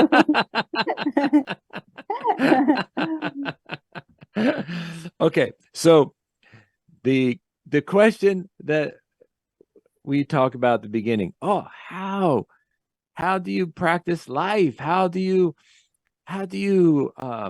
co-create life? There are some techniques for this, that I can share with you a little bit about them, but like anything, it's like if I talk about playing tennis, you have to go on the court and play tennis, or you don't know what tennis is. So this is the idea that I can explain to you technique, but until you are doing them, it's hard to understand. That is the key that I want to tell you. But we have amazing technique for practicing life. Làm thế nào để chúng ta có thể gọi là vui chơi với cuộc sống, làm thế nào để chúng ta có thể đồng sáng tạo, thì nó sẽ có những cái kỹ thuật để chúng ta có thể làm được cái điều này. Tôi cũng rất là muốn chia sẻ với các bạn về những cái kỹ thuật thì nó giống như cái việc là mình muốn chơi tennis, thì tôi có thể chia sẻ với các bạn về cái cách thức chơi, nhưng mà cách tốt nhất ấy, là khi tôi chia sẻ xong thì các bạn phải ra sân. Các bạn ra sân và các bạn phải cầm vợt lên và các bạn phải làm và các bạn phải thực hành, thì lúc đó chúng ta mới hiểu được. Bởi vì nếu mà chỉ có cái sự giải thích, giải nghĩa thôi mà mình không làm gì ấy, thì thật sự là rất khó để có thể hiểu và có thể hình dung. Yes. So just a few ideas. One example is anyone you are coaching and they have a vision of something that they want to do in the world. They want to express themselves. They want to contribute. Well, they're going to have to talk to people. They're going to have to talk to people and be a positive influence. Well, as the coach, you can practice with them. Okay, what do you want to say? Say it to me. I will talk with you. You say, example. The player wants to talk to their boss and say, I want more money. Okay, just example. So as the coach, you say, okay, I will be the boss. You come in and ask me for more money, and we'll see how it goes. So now you, as the coach, are playing the role of the boss. You're interacting. You're saying, why do you want more money? Tell me how you're going to create more value in my company. And then you see how they answer, and you play and practice. Then as the coach, you say, okay, that part, good. That part, no, not so good. Try again. And then you practice some more. Just like anything in life, you try it. It's not so good. You come up with idea. You try another way. Better, still not too good. Okay, try again. Try another way. And this is playful co-creation and practice. This is how you coach. Tôi có một vài cái ý tưởng như thế này. Nếu một người coach, chúng ta vào một cái phiên coach và người ta có một cái tầm nhìn, một cái người player họ có một cái tầm nhìn, họ có một cái mong muốn, họ muốn bộc lộ bản thân họ, họ muốn đóng góp cái công sức của họ, thì cái điều họ cần đó chính là họ cần phải nói chuyện với mọi người, nói chuyện với những người khác để tạo ảnh hưởng cho họ. Thì lúc này chúng ta cần có một cái sự thực hành. Ví dụ một người chơi muốn nói với người sếp của mình để tăng lương, thì lúc này người coach là một người coach, thì chúng ta sẽ đóng vai cùng với cái người chơi của mình. Sau đó thì cả hai bên sẽ cùng thực hành cái phiên nói chuyện, là người coach sẽ hỏi là ok, bạn muốn lúc này người coach ở cái vai trò là cái người sếp, đóng vai cái người sếp, thì họ sẽ hỏi rằng là ok, thế bây giờ em muốn như thế nào, em sẽ đóng góp gì cho công ty, em sẽ mong muốn cái mức lương của bạn em như thế nào. Và sau đó thì người coach và người player sẽ cùng xem xét lại cái đoạn thực hành vừa rồi để mà nhận biết được là phần này đã làm tốt rồi này, phần này chưa, phần kia là làm chưa tốt này, cần phải có những cái cải thiện, bạn muốn cải thiện gì ở cái phần này để có thể làm tốt hơn này, và chúng ta hãy thử một cái cách khác đi, và chúng ta sẽ cùng làm lại. Và đây chính là một cái cách mà cách thực hành và đồng sáng tạo vô cùng thú vị khi chúng ta ở cái vai trò là coach mà đang hỗ trợ cho cái người player của mình. Đây là một cái điểm, I want to add something. Đây là cái điểm thầy Dave nói nó cực kỳ quan trọng để Công nói sâu thêm để chúng ta nắm ha. Có nghĩa khi chúng ta có mục tiêu hoặc là chúng ta có ước mơ, Ok, ở đây ai có mục tiêu có ước mơ cả nhà, có không? Giơ tay nha. Ok, những người ngồi đây là còn đúng không? Okay. Rồi, coi cả nhà. Thì chúng ta thử xem điều này có đúng không nhé. Để mà chúng ta đạt được mục tiêu hay cái ước mơ của mình á, thì ít nhất là mình phải nói chuyện với ai đó, mình phải tạo ảnh hưởng cho ai đó, có phải không cả nhà? Chúng ta không thể chui vào rừng mà rồi đạt ước mơ của mình, chui vào hang rồi mà đạt ước mơ của mình, mục tiêu của mình. Thì đấy là cái lúc và khi mà chúng ta cần làm việc với ai đấy, cần nói chuyện, cần tạo ảnh hưởng với người đấy, thì lúc đấy cái nỗi sợ của chúng ta nó sẽ xuất hiện. Đúng không? Và cái lúc đấy là chúng ta cần phải nâng cao cái khả năng tạo ảnh hưởng. Ví dụ như thầy Đếp vừa nói là chúng ta đang muốn tăng lương, thì để đạt được cái mục tiêu tăng lương của chúng ta phải có cái khả năng influence ông sếp của mình để cho mình tăng lương. Ví dụ chúng ta làm nghề coach ở đây, chúng ta muốn xuất đầu lộ diện lên Facebook, livestream, tất cả thứ gì, chúng ta muốn phải ảnh hưởng cái người nghe của mình để mua hàng, đúng không ạ? Và cái khúc đấy ha, thường là gì ạ? Chúng ta sẽ không thoải mái hoặc là nỗi sợ xuất hiện.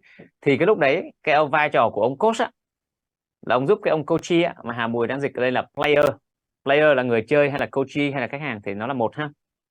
Thì cái ông coach, ông giúp coachee á, thông qua một cái kỹ thuật rất là đặc biệt mà được dạy trong Legacy mà mọi người học đó.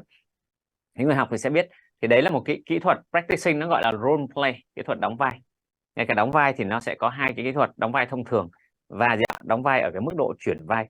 Thì khi đấy cái người coach sẽ đóng vai trò người sếp để người ta thực hành xem nó tốt ở chỗ nào chưa tốt, xong lại đổi vai, cái người đấy là người sếp, người coach là người nhân viên để đề xuất tăng lương. Thì khi đấy người ta sẽ nhìn ở cái góc của hai chiều. Thì đấy là một cái kỹ thuật được dạy. Thì đấy là cái phần mà thầy Đếp không chỉ chia sẻ sâu để chúng ta thấy là tất cả những mục tiêu ước mơ của chúng ta nó đều liên quan đến người khác. Và cái việc chúng ta practicing, thực hành là gì ạ? Để chúng ta nâng cao cái khả năng của chúng ta trong việc influence, tạo ảnh hưởng người khác. Và đấy là quá trình mà gì ạ? Co-creation, quá trình mà chúng ta cùng đồng kiến tạo thông qua cái quá trình practicing với coachee của mình. Được không cả nhà? Ok. I was going to say, I have been coaching Kong for a few years, and Kong is a great leader.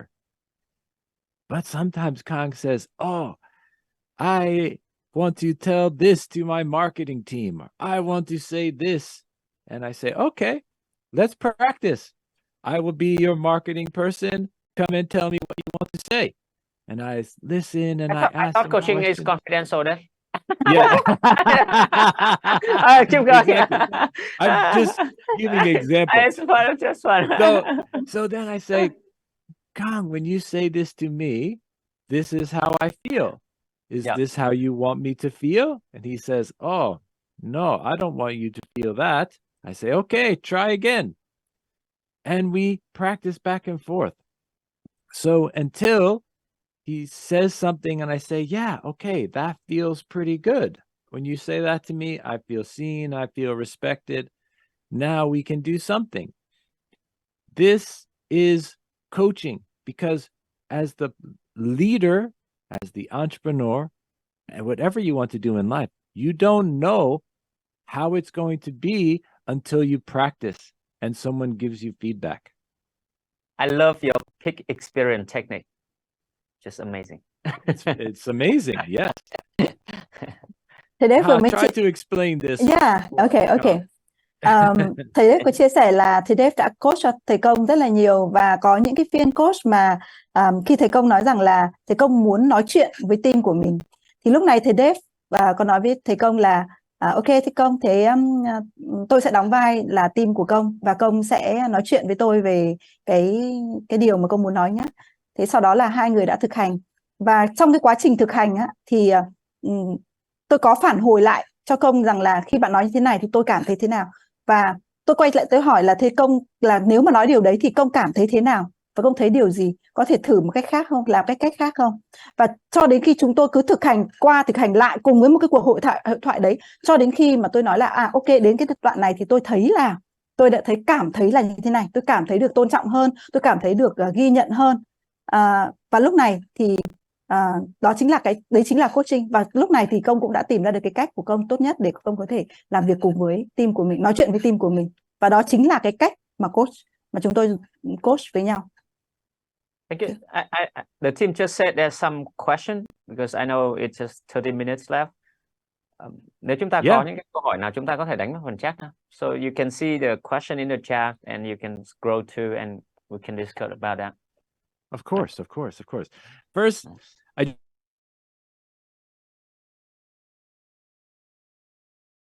this idea of what I'm talking about for coaching is very different than how other people talk about coaching. And I call it the next generation.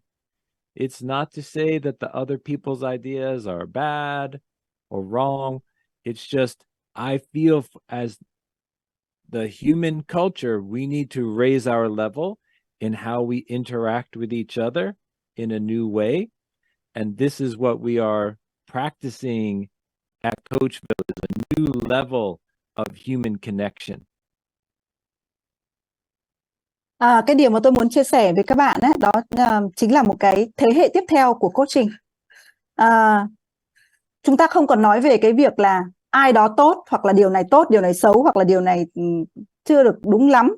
Thì chúng ta không nói về điều đó. Chúng ta đang nâng cái level của chúng ta lên, chúng ta đang nâng cái trình độ của chúng ta lên trong cái việc kết nối và tương tác với con người theo một cái cách là chúng ta sẽ thực hành. Và ở đây chính là một cái thế hệ mới, một cái thế hệ coaching mới mà sẽ. There's some very good question in the chat. Some very, very good questions. So I want to thank Đó you chính là một cái thế hệ coaching mới who are sharing such good question. I love this one question I want to talk about. So question is, how can we play at the same level as someone who has more experience than us? So they are ahead of us. How can we coach them at their level? This is a very good question. Trước hết là tôi cảm ơn. Okay, can I translate it? Okay. Trước hết là cảm ơn ai đó đã đặt một cái câu hỏi rất là thú vị, một câu hỏi rất là lớn để tôi có thể chia sẻ với các bạn. Và ở đây tôi cũng thấy có một cái câu hỏi nữa cũng rất là hay, đấy là làm thế nào để mình coach được một cái người mà người ta có trình độ cao hơn mình. Thì đây chính là cái câu hỏi mà thầy Dave sẽ trả lời tiếp theo đấy ạ. Okay, please go ahead. Okay, so this is a very good question. The first thing, there's two things I wanted to say. The first thing is, life coaching is always about human connection. So even if someone has maybe more experience as executive or more experience as entrepreneur, you are coaching them on human connection and personal growth. And even if someone has more experience than you in a certain field, as a Coachville student, you will have more knowledge of human connection. So even though they are more experienced as entrepreneur, as executive, as leader in any field, you will be at their level in human connection skill, which is the true skill of life and growth right now. So that is the first thing. You will be able to be at their level because in our school, you will learn human connection skill that are top class. Okay, that's number one. Explain that one, then I explain the second part. Okay. Vậy thì làm thế nào để chúng ta có thể coach một cái người ở một cái cấp độ cao hơn chúng ta? Thì cái điều đầu tiên ấy thì chúng ta đang nói về cái việc là life coaching, coach cuộc sống. Thì coach cuộc sống đó chính là cái việc mà chúng ta sẽ nói về cái sự kết nối giữa con người với con người. Khi mà chúng ta coach, khi chúng ta gặp một cái người ở một cái cấp độ cao hơn, họ có thể là một CEO hoặc là họ có thể là một chuyên gia trong một cái lĩnh vực nào đó, thì chúng ta hãy tiếp cận với họ, chúng ta hãy làm việc với họ ở trong cái sự kết nối với con người và cái sự phát triển về bản thân họ. Và ở trong các cái chương trình học của Coachville thì chúng tôi có dạy các cái kỹ năng làm thế nào chúng ta sẽ có được nhiều kiến thức hơn, chúng ta có nhiều cái sự hiểu biết hơn và có những cái kỹ năng làm thế nào để kết nối con người. Và đây chính là một cái gọi là top class, tức là một cái chương trình học luôn luôn được ưu tiên trong các cái chương trình của Coachville. Okay, so now the second part. This is very important. When you are in Coachville, you will discover how to be a playful human being. Now, you already know how to be a playful human being because when you were a child, you were a playful human being. But then in school, obedience, in business, we are told don't play. You only work. So we lose our human playfulness. When you get it back, you can do amazing things.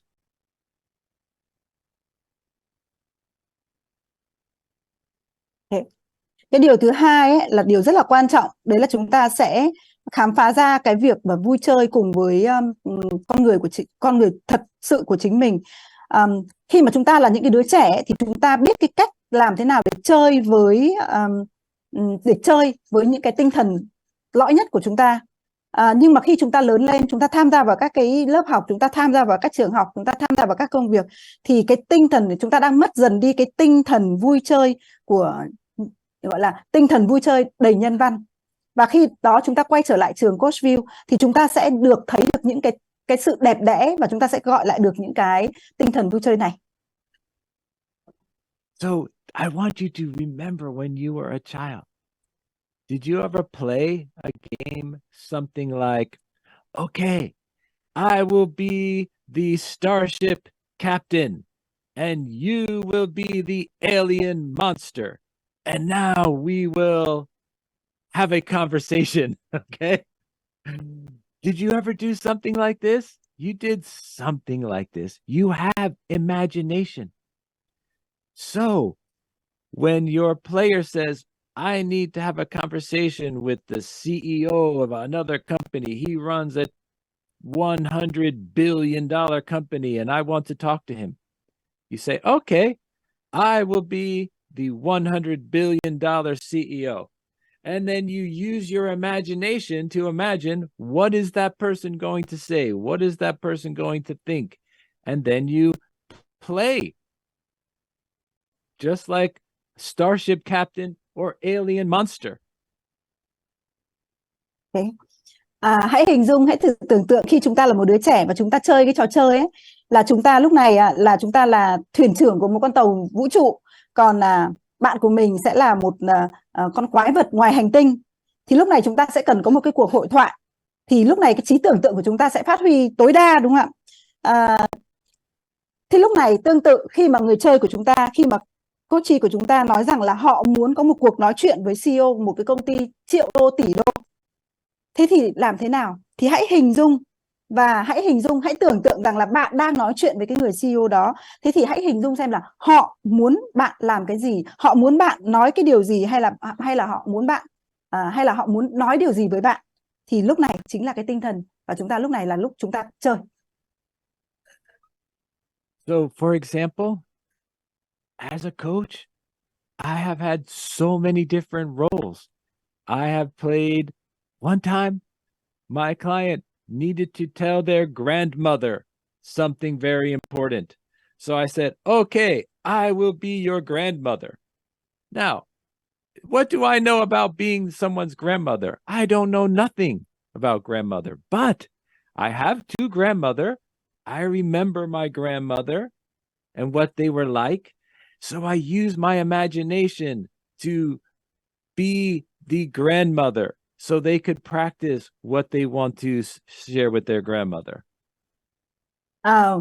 Nói ví dụ là một người coach thì tôi có rất là nhiều những cái vai, tôi phải đóng rất là nhiều những cái vai khác nhau. Ví dụ như khách hàng đến với tôi và nói rằng là họ đang có một cái điều rất là quan trọng cùng muốn nói với bà của họ. Thì lúc này thì tôi nhớ trong tâm trí của tôi sẽ phải đóng vai là người bà.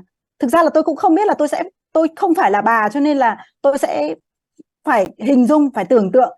Và rất là may là tôi có hai người bà và tôi nhớ về hai người bà đó, và tôi hình dung về hai người bà đó, và lúc này thì tôi sẽ thực hành cùng với cái người chơi của mình trong cái vai trò là người bà. Okay, so this is one example that I want to share, but the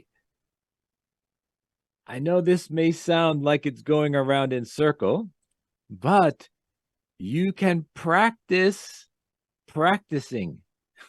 I mean this. You can practice practicing. When you practice being the coach and playing different roles, you can get good at practicing by practicing.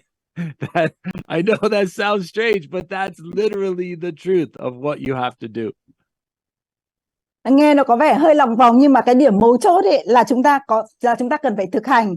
Chúng ta thực hành ở cái vai trò là người coach và thực hành với cái vai trò ở rất là nhiều những cái vai trò khác nhau. Và tôi muốn nói là cách duy nhất luyện tập là luyện tập. Nghe thì nó có vẻ là hơi lạ, nhưng mà thực chất cuối cùng vẫn là luyện tập.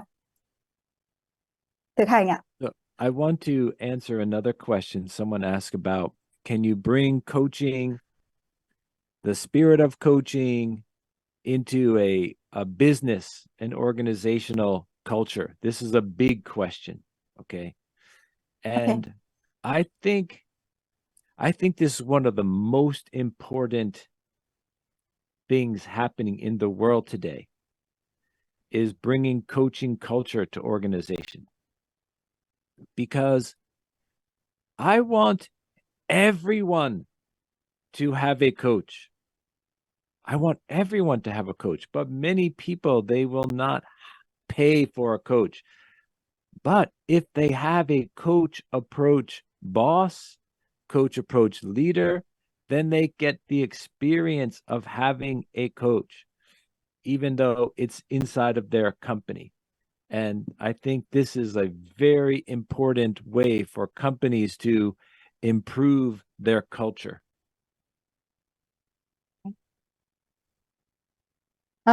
Có một cái câu hỏi rất là hay mà tôi thấy ở đây á, là có một cái câu hỏi rằng là làm thế nào để đưa cái tinh thần coach vào trong các tổ chức hoặc trong các cái doanh nghiệp. Thì tôi có hai điều mà tôi muốn nói. Đấy là thứ nhất là tôi biết là ai cũng muốn có một người coach, nhưng không phải ai cũng sẵn sàng trả tiền để có một người coach. Nhưng mà nếu chúng ta có thể coach cho những cái người leader hoặc những người CEO, thì khi đó họ sẽ có những cái trải nghiệm về coach, từ đó họ sẽ dễ dàng đưa cái tinh thần của coach vào trong doanh nghiệp. Và đó cũng chính là cái cách mà chúng ta có thể giúp cho các doanh nghiệp có được những cái tinh thần của coach. Okay, so I want to tell you one question that go ahead. Quite a lot of people ask me, I don't want to be a full-time coach, making a career as a coach, so I don't want to study life coaching because I'm in business. So how you see how's like study life coaching? It's really helping them to run the company as a leader, as a CEO, right? Because quite a lot of people think, oh, I'm in business and this is life coaching. It's not for me because I'm in business. I'm in a leadership role. Very common. Câu hỏi của thầy Công là có rất nhiều người nói rằng là tôi thì đang làm trong doanh nghiệp và tôi đang quan tâm đến cái nghề nghiệp. Thế nhưng mà nếu mà bây giờ bảo tôi học về life coach thì như cái này nó đang không có liên quan gì đến tôi lắm. Okay. So let's talk about a couple things. So coaching is about practicing life situation so that the player can grow. This is what coaching is. So in any business or culture, if you as the leader, the entrepreneur, the manager, if you want your people to grow, then you coach them. This is how people grow. People grow from practice and coaching and playing and co-creating together. But this is special because in most business, it's hierarchy. Like, I am the boss, you are the worker, so you just be quiet and do what I tell you to do. That's how most business are organized. If you want to be a coach, you have to go like this. So this is a very special relationship. Okay. Coach về bản chất nó là thực hành những cái tình huống đang diễn ra. Và khi mà chúng ta thực hành và chúng ta luyện tập thì chúng ta có thể phát triển. ở trong cái kinh doanh này hay trong các cái văn hóa doanh nghiệp này, thì một cái người CEO hay là một người chủ doanh nghiệp thì họ đều mong muốn là cái người nhân viên của họ sẽ phát triển. Như thế thì họ cần phải coach cho họ, phải coach cho những cái người nhân viên này. Và khi mà những cái người nhân viên này thì họ phát triển thì cái hiệu quả hay hiệu suất của công việc cũng sẽ được cải thiện. Tuy nhiên là ở trong doanh nghiệp ấy thì luôn luôn có một cái sự phân quyền phân cấp, có nghĩa rằng là người sếp sẽ luôn ở vị phía trên, còn người nhân viên sẽ là ở phía dưới. Người sếp sẽ luôn luôn muốn là ok, trật tự đi, đừng nói gì nữa và hãy làm theo những điều gì mà tôi đã nói. Và nếu bạn là người sếp, bạn là cái người sếp đó và bạn lại muốn trở thành một người coach thì lúc này bạn sẽ cần phải ngang bằng, cái vai trò của bạn sẽ phải ngang bằng với cả cái người nhân viên, tức là cái người coachee của bạn ở đây. Và như vậy đây là một cái mối quan hệ rất là đặc biệt. So the way I like to explain this in English is very easy. Maybe in Vietnamese, it's not so easy. I don't know. We say you manage work and you coach play. So what does this mean? Manage work means if you are a leader, manager, entrepreneur, you have employee. If they have to do something and there is only one right way to do it, then you manage. Because if there is only one way to do it, that is work. Okay? Do it the right way and don't make any mistake. But if the person has to do something and they have to figure out their own way of doing it for the company to be successful, that is play, and that you have to coach. You cannot manage play, and you cannot coach work.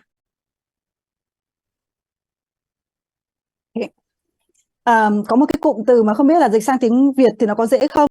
Đó chính là cái cụm mà là quản lý công việc, nhưng mà chúng ta sẽ coach người chơi, coach cái việc chơi. Để tôi làm rõ ở cái chỗ này, cái manage work có nghĩa là quản lý công việc, tức là ở trong công ty ấy thì sẽ chỉ có một cách để làm thôi, và cái cách này nó chỉ có một cách đúng thôi. Và chính là cái cách mà chúng ta sẽ phải quản lý nó, phải làm sao để nó không sai, để nó đúng theo đúng cái lộ trình như vậy, và đừng có làm cái gì sai khác đi ở so với cái thứ mà họ đã nói rằng là nó đúng. Thế còn nếu như chúng ta làm khác đi và để cho công ty có cái thành công hơn thì chúng ta không quản lý được, nhưng mà chúng ta cần cái người coach, và lúc này cái người coach sẽ coach để chúng ta có thể làm tốt hơn, chơi tốt hơn. Và ở đây ấy, thì chúng ta sẽ không thể nào mà quản lý người chơi mà chúng ta lại coach công việc được. Thầy Công có thể làm rõ giúp em cái đoạn này được không ạ? Dạ. Chúng ta ghi xuống cái cụm từ thầy Đếp vừa nói với anh chị. Manage work, quản lý công việc.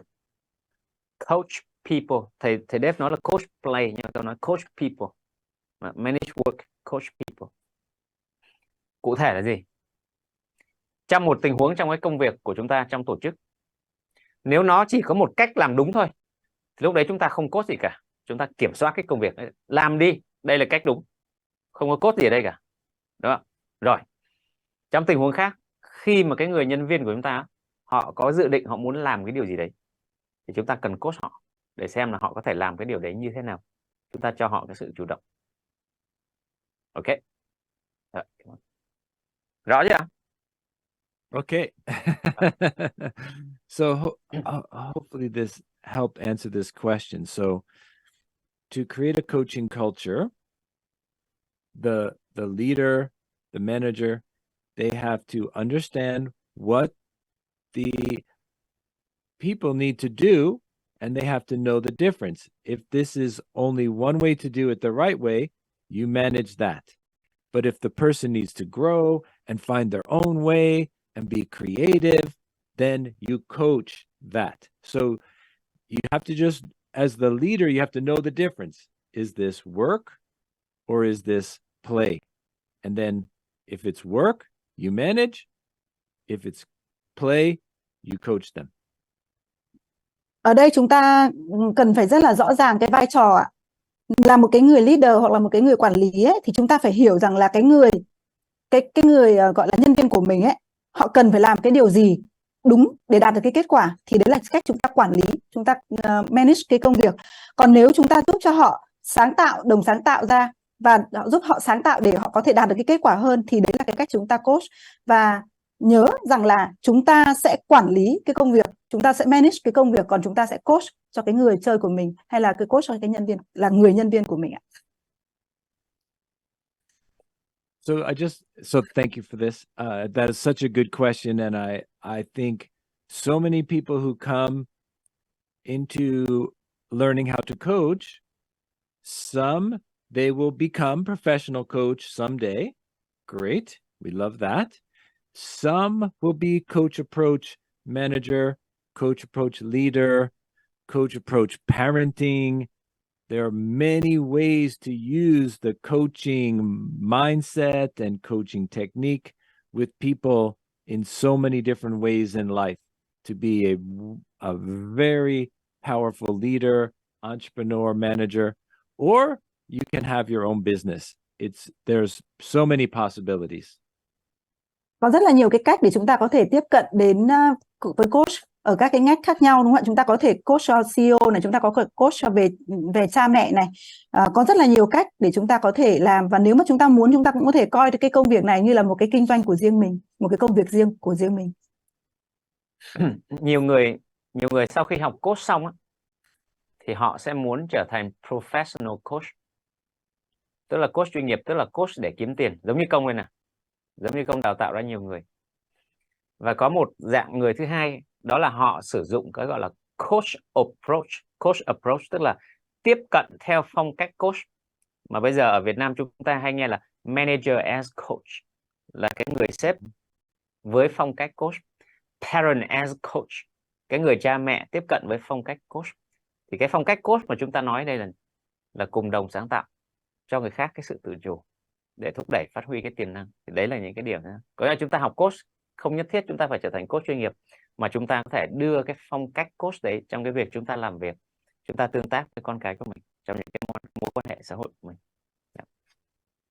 The most important thing in coaching, really the most important thing is coaching is about guiding another person in personal growth. Coaching is about personal growth, and personal growth leads to personal transformation. So if you want to help other people grow and you want to continue to grow also, then coaching is a beautiful career and skill set.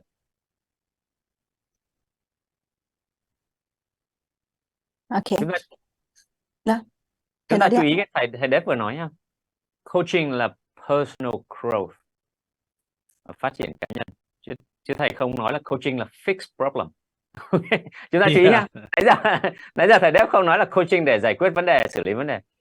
Coaching là personal growth, phát triển cá nhân, để có personal transformation, để chuyển hóa cá nhân.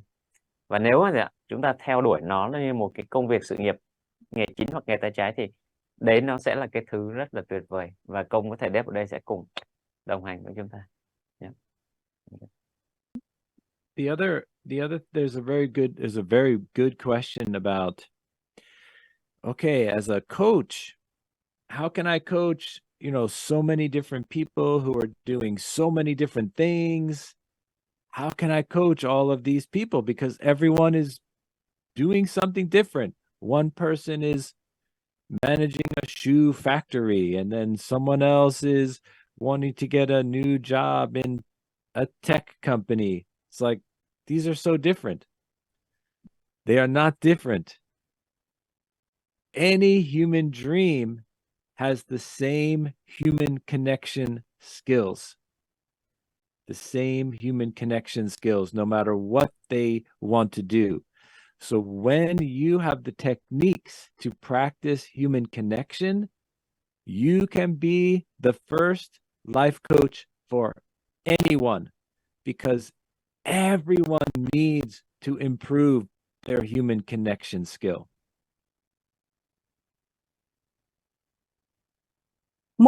Có rất nhiều người khác nhau thì sẽ có rất là nhiều những cái điều khác nhau. Có những cái người ta sẽ mong muốn là điều tôi mong muốn là tôi quản lý công việc của tôi làm sao tốt hơn. Có những cái người mà nói rằng là tôi đang có những cái thứ liên quan đến cái công việc mới. Thế nhưng tất cả những cái điều này ấy, thì nó có một cái điểm chung, đó chính là cái sự kết nối. Đó chính là cái sự kết nối con người. Và nếu chúng ta có một cái kỹ năng để kết nối con người ấy, thì chúng ta có thể coach cho bất kể một ai để có thể có được cái sự kết nối đó. Okay, cool. So, nếu mà chúng ta có những cái câu hỏi nào chúng ta có thể đánh vào phần chat không?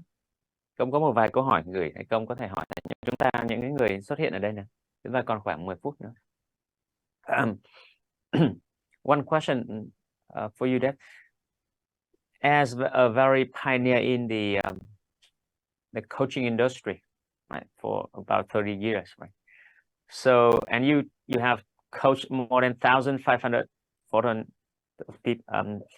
people in Yes. for 500. Also, you develop thousands of coach, right? So, Yes, true. can you share your experience? Right? What is the key success factor that people can success in building a coaching practice? I thought that quite a lot of people want you share the insight. Hà có thể dịch được không? It's a very interesting question. It's Can you hold on? Hà can translate. yeah. Nè, câu hỏi của thầy Công là với một cái kinh nghiệm, thầy là một trong những cái người tiên phong ở trong lĩnh vực coach, và thầy đã coach có hơn 1.500 khách hàng, cũng như là có đến hàng nghìn, thầy đã đào tạo được hàng nghìn học viên. Thế thì đâu là cái nhân tố thành công mấu chốt ở trong việc xây dựng cái việc thực hành coach của mình ạ? Xây dựng sự nghiệp coach thành công. Dạ. Okay. Are you ready? Yes. Okay, so what did I learn in 27 years as a coach? Okay. I will try to explain this. So, I think what I have learned is that anytime you want to do something, it starts with a dream or a vision or a purpose. Everyone has a dream, something they want to do. This is a human nature. Like, we have dreams in our heart, something we want to do. Every dream will require personal growth. Every dream will require personal growth. So if you can help people grow, you can coach any dream. Okay. Với cái kinh nghiệm mà 27 năm, chính xác là 27 năm làm coach, thì cái điều tôi học được ấy, đó là đầu tiên là hãy bắt đầu bằng những cái ước mơ, bằng những cái tầm nhìn và bằng những cái mục đích sống. Ai trong chúng ta có ước mơ cũng đều có cái ước mơ ở trong trái tim mình, và tất cả các ước mơ thì sẽ đều yêu cầu chúng ta cần phải phát triển bản thân, phát triển cái nội lực nội tại ở bên trong của chúng ta. Và nếu chúng ta làm được cái điều này á, thì chúng ta sẽ giúp người khác cũng sẽ đạt được cái ước mơ của họ. And I think if you just try to imagine, as a coach, you are talking with people, what do they say? They say, oh, I want to grow my business. I want to grow my team. I want to grow my community. I want to grow my number of followers. Everyone wants to grow something. Okay? Everyone wants to grow something. But what they don't realize is, if you want to grow your business, if you want to grow your community, if you want to grow your influence, you have to grow yourself first. And that's what coaching is. Hãy tưởng tượng là một người coach thì khi mà chúng ta coach ấy, thì mọi người sẽ nói rằng là tôi muốn phát triển nhóm của tôi muốn phát triển công ty của tôi muốn phát triển cộng đồng của tôi. Tất cả mọi người đều muốn về cái sự phát triển, nhưng mà họ không nhận ra rằng là nếu mà họ muốn phát triển cái kinh doanh hay phát triển cộng đồng hay muốn phát triển đội nhóm của họ thì họ cần phải có một cái điều, đấy chính là họ phải phát triển bản thân. Họ phải phát triển bản thân của họ trước, và nếu mà họ phát triển bản thân của họ trước thì họ sẽ có được cái sự phát triển của team, của công ty hay là của cộng đồng của họ, và đó chính là coaching. And so it comes back to, what did we say at the beginning? How do you help someone grow? First, you have to create an equal relationship of trust and respect. That's the first step. Then you need to facilitate growth with practice. The way we grow is by practicing, doing new things, sharing new idea. And then the third thing is you need to facilitate awareness, the aha moment. Aha, now I see what I can do. Now I see my new superpower. And so the way you help people grow is create trust, practice, and evoke new awareness, the aha moment. Vậy thì làm thế nào để chúng ta có thể giúp mọi người phát triển về bản thân? Thì có ba cái thứ. Cái thứ đầu tiên ấy là chúng ta sẽ cùng phải tạo ra, chúng ta cùng phải xây dựng cái niềm tin và một cái sự an toàn đối với cái người player của mình. Cái thứ hai đấy là chúng ta sẽ hỗ trợ giúp cho họ thực hành những cái thứ mới, những cái điều mới. Và cái thứ ba là chúng ta sẽ giúp họ khơi gợi ra những cái ý tưởng mới, những cái nhận thức mới để họ có được những cái aha moment, tức là những cái khoảnh khắc mà họ khám phá ra trong phiên coach. And this is the thing I want you to realize. Every human being wants to grow. Everyone wants to grow. We as humans, we love to grow. We love to try new things. We love to expand. But we have a lot of fear. Because of different things that happen to us, we have so much fear. So as a coach, by creating that safe space, by practicing with them, by helping them see new possibility, you guide them on growth so they can go through their fear and do the new dream they have in their life. Là con người á, thì chúng ta đều mong muốn, chúng ta đều có cái ước mơ, chúng ta đều rất là yêu thích cái việc phát triển. Chúng ta luôn mong muốn là chúng ta sẽ thử một cái điều gì đó mới. Nhưng thực ra thì chúng ta có rất là nhiều cái nỗi sợ nó cản trở chúng ta lại. Và là một người coach thì chúng ta cần phải tạo ra một cái không gian an toàn, tạo ra một cái niềm tin, tạo ra cái không gian an toàn. Chúng ta cần giúp cho họ thực hành để từ đó họ thấy được những cái thứ mới mà họ đang trải nghiệm. Và cái thứ ba đó chính là họ phải có được những cái nhận thức mới. Và khi mà họ làm được tất cả những cái điều này thì họ sẽ đi qua được cái nỗi sợ, và từ đó thì họ sẽ thực hiện được cái ước mơ của mình. So if this is something that you would love to do, I want to tell you something. This is very important. Becoming a coach is the most intense personal growth experience in the world. If you love to grow, become a coach, because when you are a coach for other people, helping them grow, you also have to keep growing, keep facing your new fear, keep trying new things. So if you want to grow, be a coach, because then you have to grow all the time. This is the most important thing. If you don't like to grow, do not be a coach.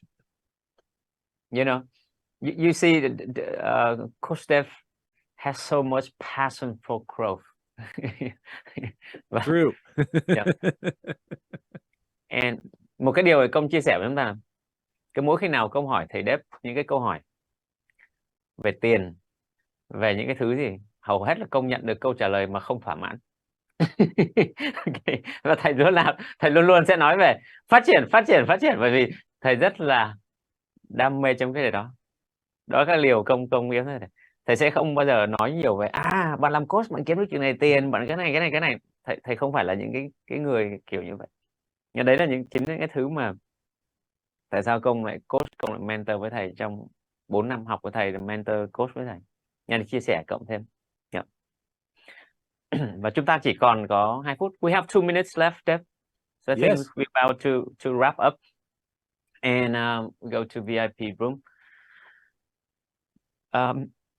Hiện tại chúng ta còn bao nhiêu người cả nhà? Có một số cái câu hỏi. Có một số cái câu hỏi của anh chị em. Thì để công chia sẻ ha. Ngày hôm nay thì công muốn là để cho chúng ta có thời gian trao đổi để lắng nghe những cái phần, cái sự thông thái, những cái kinh nghiệm chia sẻ của thầy. Đó. Thì ngày mai chúng ta sẽ chia sẻ thêm. Nãy sau một số anh chị em hỏi cái nghề coach như thế nào, cái lộ trình coach ra làm sao, đúng không? Cái cơ hội nghề nghiệp như thế nào thì ngày mai công sẽ chia sẻ sâu, đúng không? Và chúng ta có thể kiếm tiền ra sao, những cái sản phẩm chúng ta có thể tạo dựng như thế nào, những cái kế hoạch để chúng ta có thể bắt đầu cái sự nghiệp ra sao. Thì đấy là phần ngày mai nhé các anh chị. Đó. Và bây giờ đã 10 giờ. Bây giờ mình sẽ nghỉ khoảng 2-3 phút để chúng ta chuyển phòng. Những anh chị VIP ha thì vẫn ở đây. Thì công có mời thầy Đết thì thầy sẽ ở lại với chúng ta đến khoảng 10 giờ 30, bởi vì thầy sẽ